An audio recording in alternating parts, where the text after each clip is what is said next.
All right, yo, what's going on, ladies and gentlemen? We're back with another video on the short channel. I did actually just change the name of this YouTube channel to more DodgysDD instead of YouTube or DodgysDD Shorts. So we are here with how do you say your name? For Faraz. It's Faraz. a Persian name, so it's a little hard to say. Yeah, we're here with Faraz. Um, I he's basically sent a bunch of screenshots. He's definitely profitable. Here's all the screenshots. Blah blah blah. You get the deal.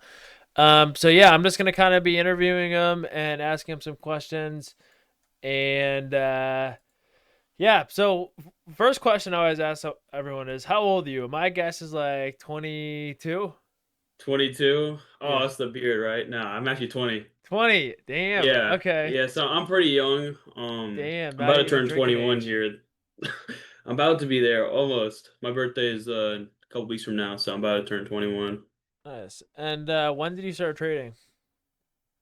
I started trading about 2 years ago, but I was doing all the generic stuff. I was doing trend lines, all those, and all the fake strategy that didn't really work. And then about, I want to say 8, 9 months ago, I figured out about Dodgy and his iFVG strategy. And then I was very unprofitable with it for a good second, about 2 to 3 months until I got the Yeah. hang of it. And then from there, been profitable.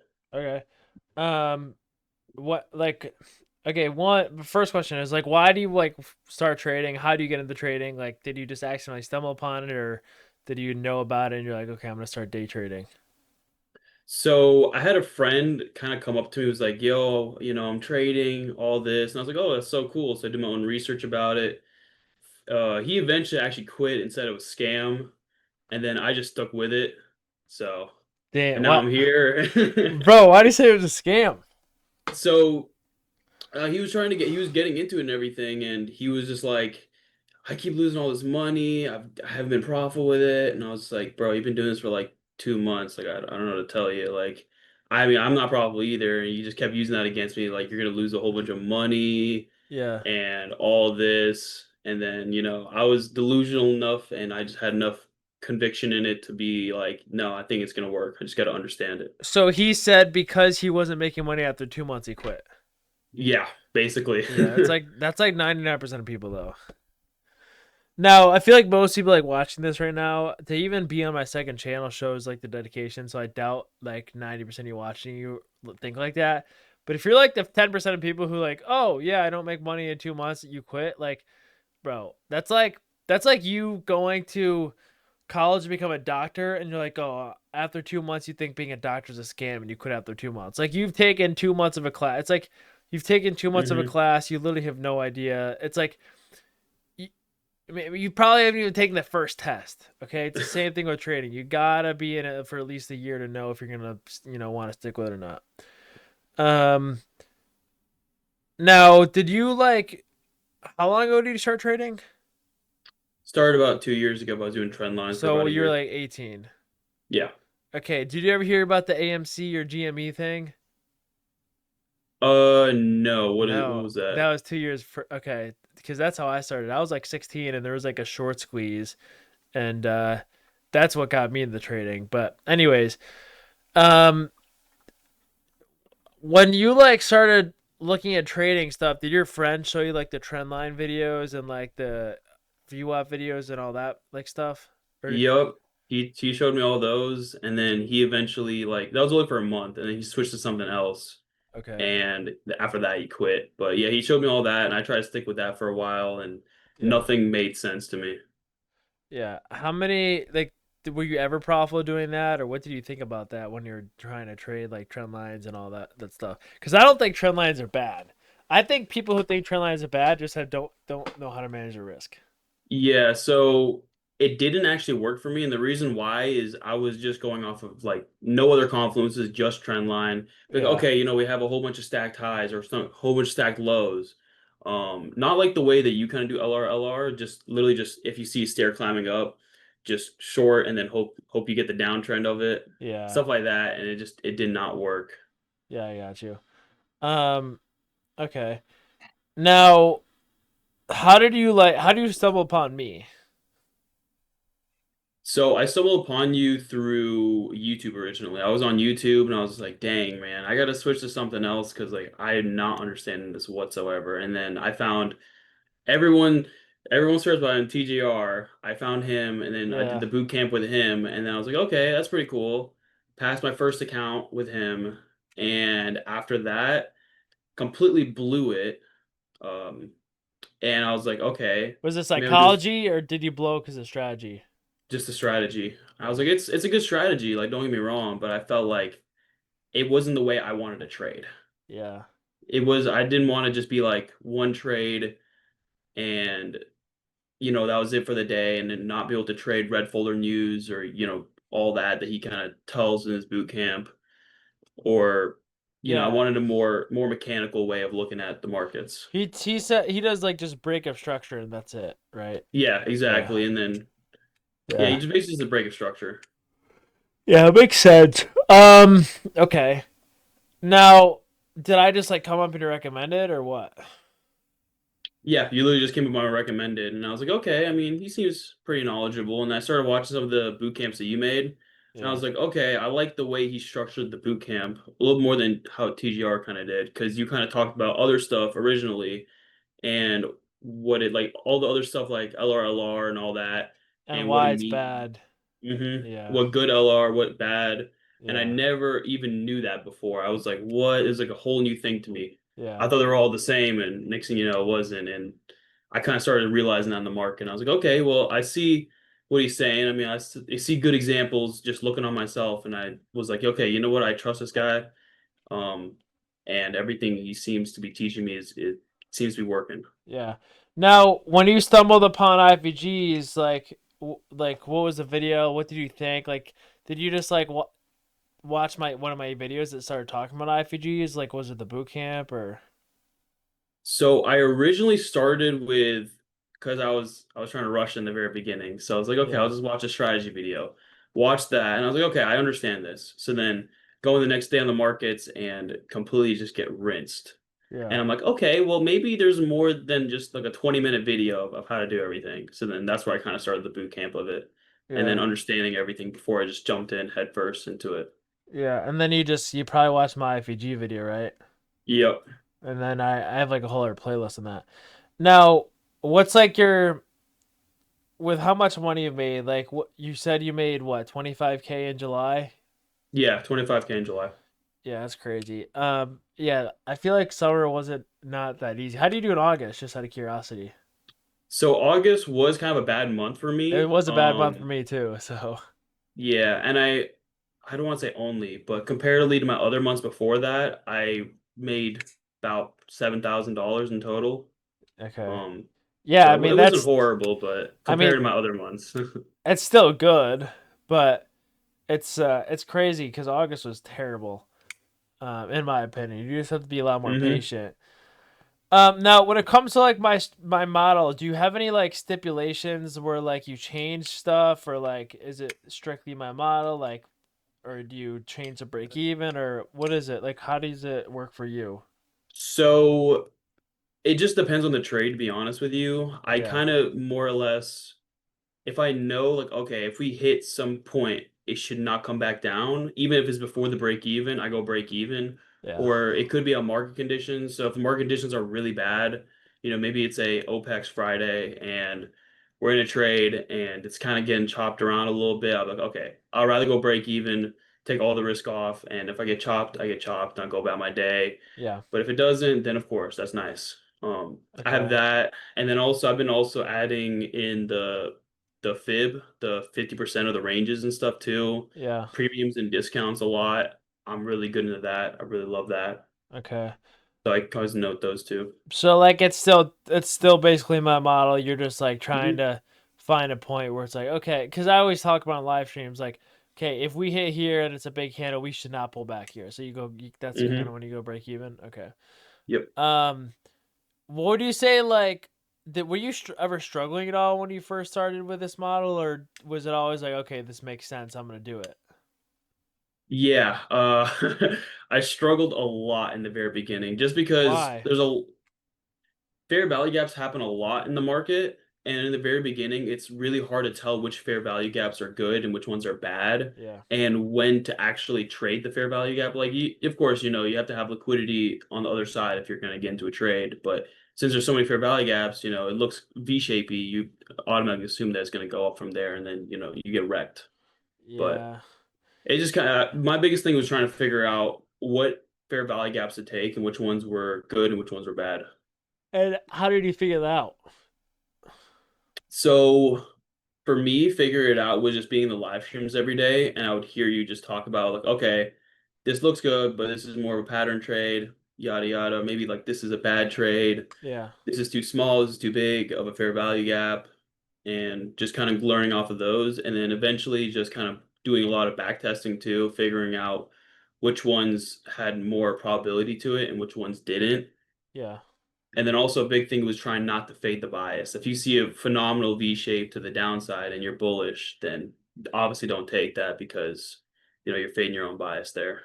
Yeah, that makes sense. Yeah, so like to me, like definitely takes the screen time figuring out which one's like the Hmm. like it definitely takes screen time to like differentiate like okay, this is light bulb setup, it makes sense in context versus like okay, this is all right, but it just sucks. Like someone Hmm. today in my stream, there was a 30-second, and I'm gonna actually pull it up here. They're like, "Oh, Dodgy, there's a 30-second." Oh, was it the one to the downside? No, no, it was the one to the upside. It was like the data high play. Um, it was before the market opened. Oh, it's here at 9:22, and we data highs. So like, oh, 30 seconds to the upside. And like, don't get me wrong, like we had data highs up here, and you know, look decent. But you got to realize like there's too choppy. It's just low volume. There's no massive like obvious liquidity sweep. I mean, there's a liquidity sweep here, but it's like it's just not obvious, not light bulb. There's a lot of Hmm. volume imbalances, and like it takes a lot of screen time to understand that this is just not a good setup. And like I can't and mechanically like it looks good. Data highs, we swept liquidity. But like there's so many better sweeps in this, and there's just so many more like better V shapes in this, and this is low volume anyways. Like this looks 10 times better, the one at 9:30, even though it's technically invalid. This looks 10 times better than this, and you just gotta like have the screen time to like differentiate that. So, yeah, that makes sense. Um, Now if you could give like one piece of non-financial advice to someone like um just starting like to train a model, or what would you say? One big piece of advice, definitely do not skip on back testing. And one of the big things to that is just try to figure out where the market's going to go next. So you can even go on the hourly and just try to figure out, where the next draw of liquidity is and see if you're right. If you master your draw of liquidity, it's way easier for you to find an entry to that draw of liquidity. Yeah. Okay. And um another question. Hmm. What was I gonna say? What was oof, what was I gonna say? Anyways, I'll think of a different question.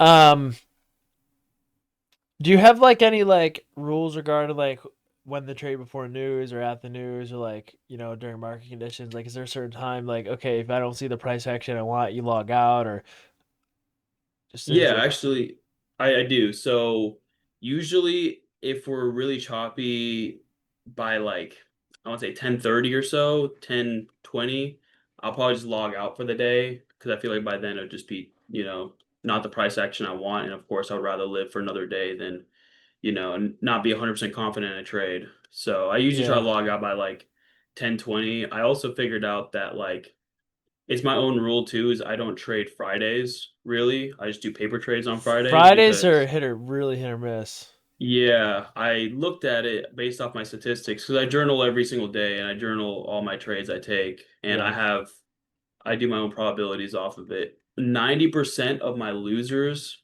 are on Fridays. interesting. Yeah. So I just don't Yeah, trade them at okay. all.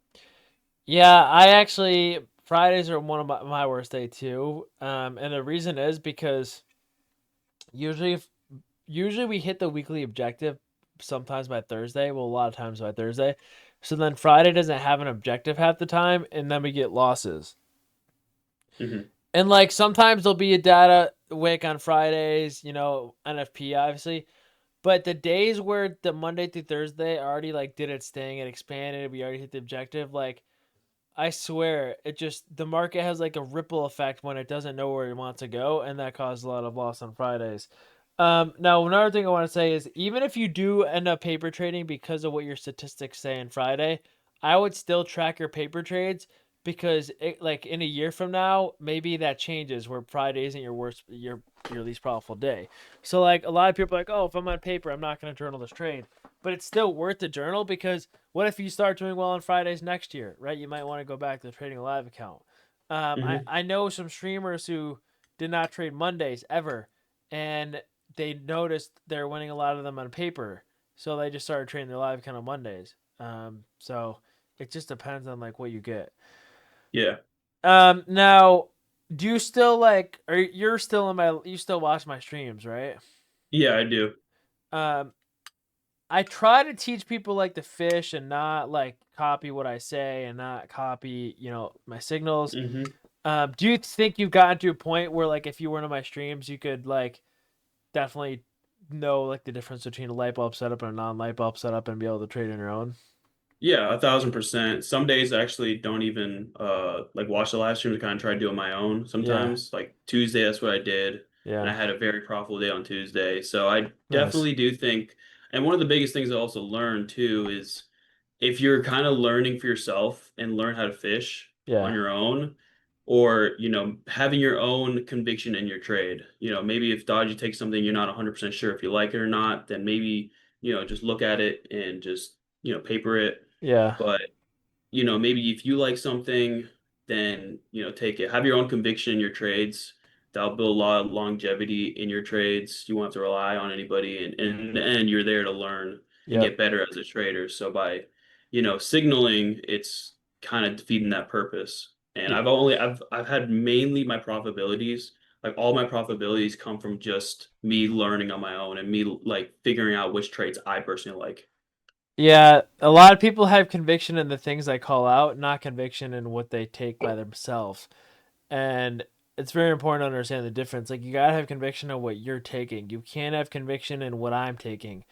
There was a play the other day where I'm like, I'm not taking it, but it could work. People took in my trap, but I didn't. And then I got people slandering me. They're like, "Oh, Dodgy didn't take this trade, but I did. I'm better than him." But like at the end of the day, I'm just you can have your own conviction, your own trade. It doesn't mean I'm Hmm. gonna have the same conviction in the trade that you might have the same conviction in. And once you get to that point, that means I taught you how to fish.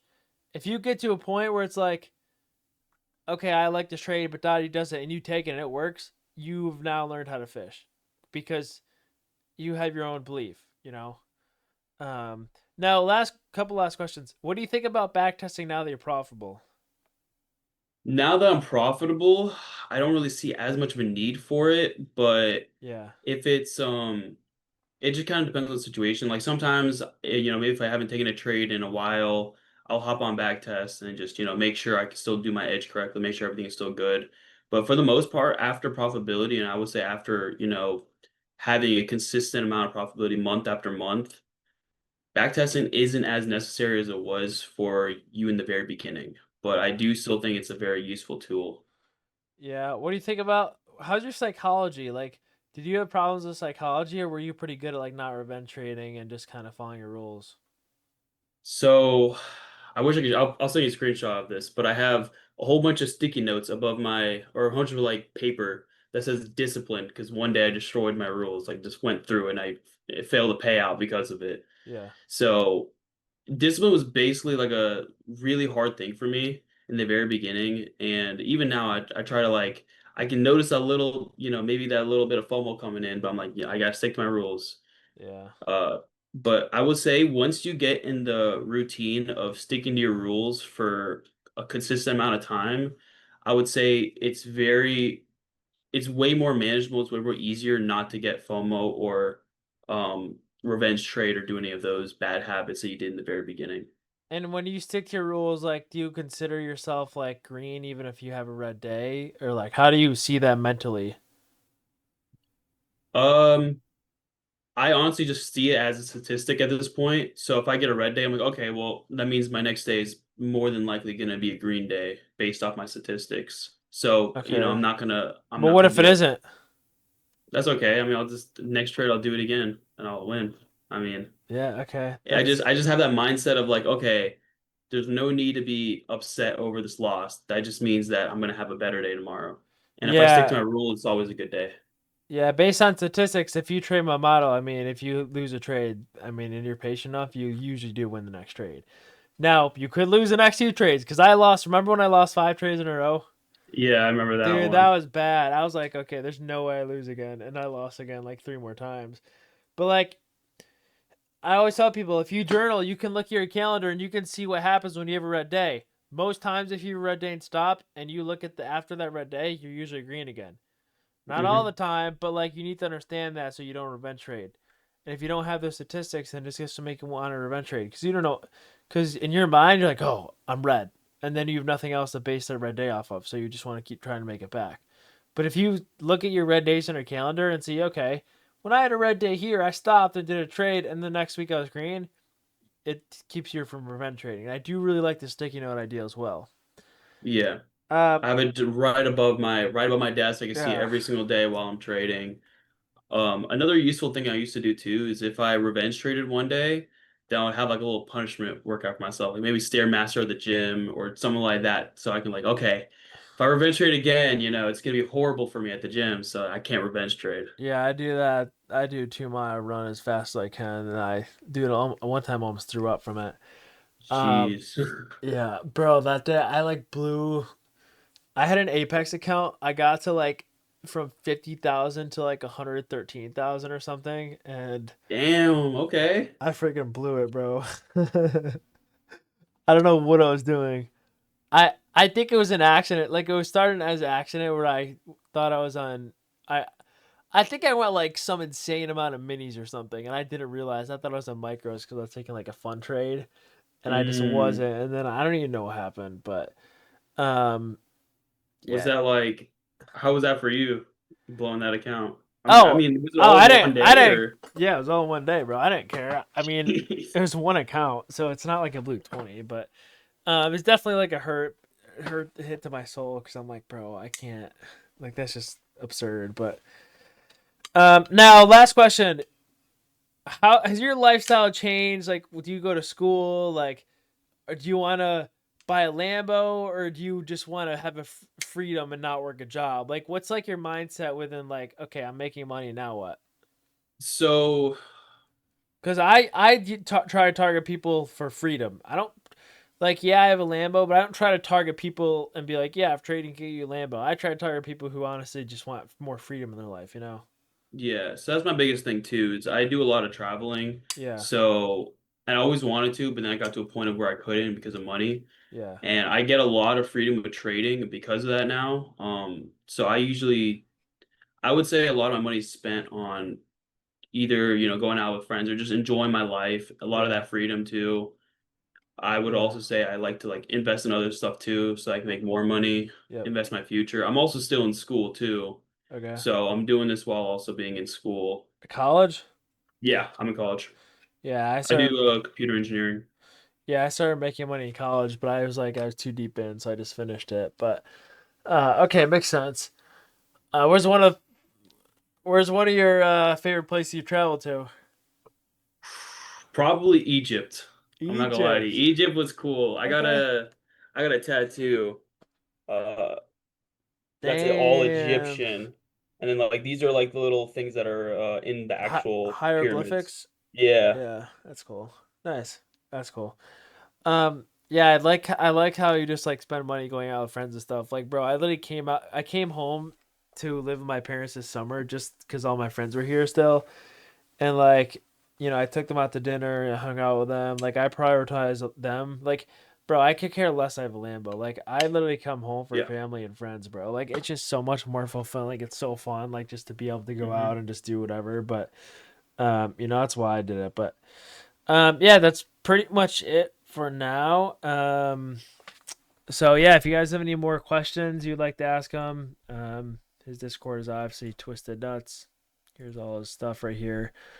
And yeah, he's in my Discord. So if you're in my live streams, you'll probably see him. But yeah, that's gonna be it pretty much for this video. I will see you guys in the next one. Let me know if you're profitable and you want an interview. Just shoot me a DM in Discord. I'm gonna try to start doing more interviews now. And yeah, see you guys in the next one. Peace.